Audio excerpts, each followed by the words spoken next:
Halo para reader, selamat datang di channel Wibu Bau Bawang. Tidak lupa untuk subscribe dan like-nya ya.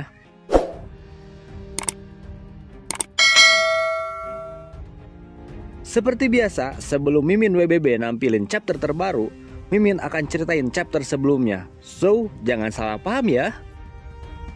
Di apoteosis chapter 943 sebelumnya, ternyata orang yang sedang berbicara dengan Hua Tianming merupakan seniornya. Sang senior memuji kinerja Hua Tianming yang melebihi harapannya.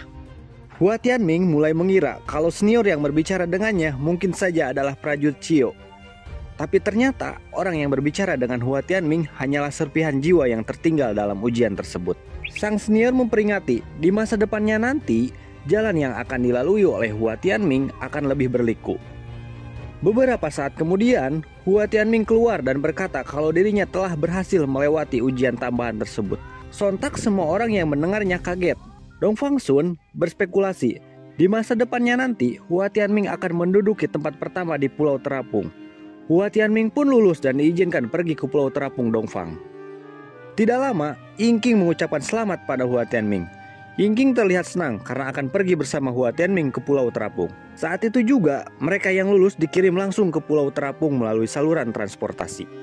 Hua Tianming bertanya mengapa di keluarga cabang Dongfang memiliki saluran yang langsung menuju Pulau Terapung. Ternyata itu adalah hak khusus keluarga Dongfang. 2 tahun pun berlalu.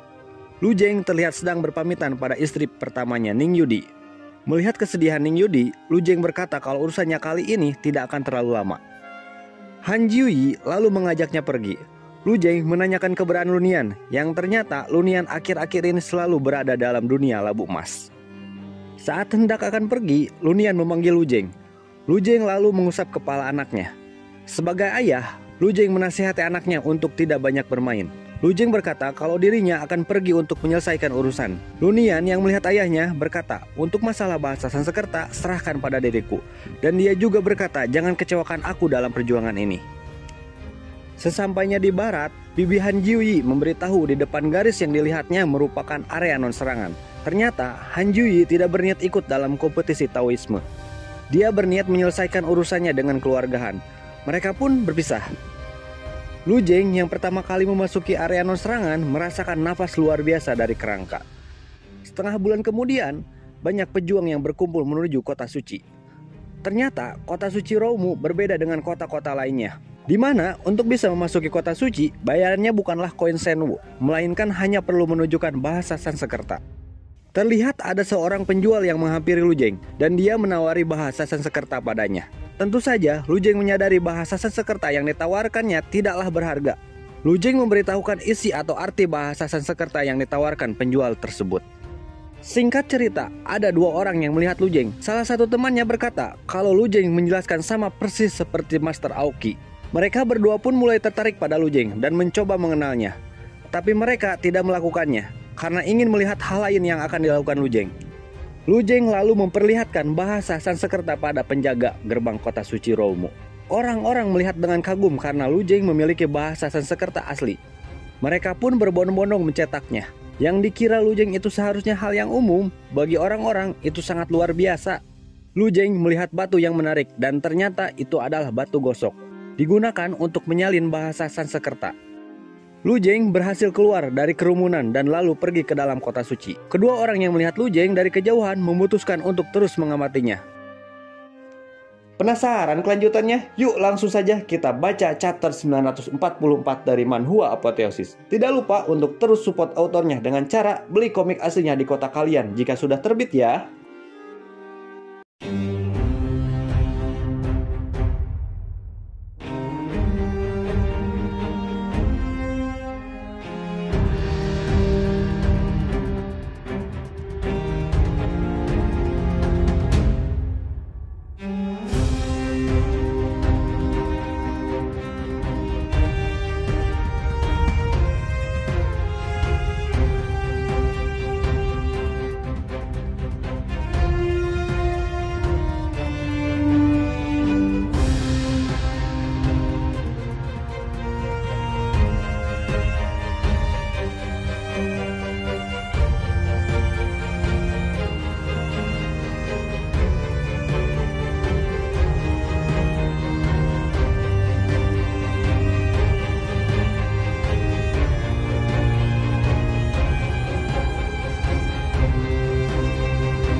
Gimana para reader? Chapter kali ini seru gak?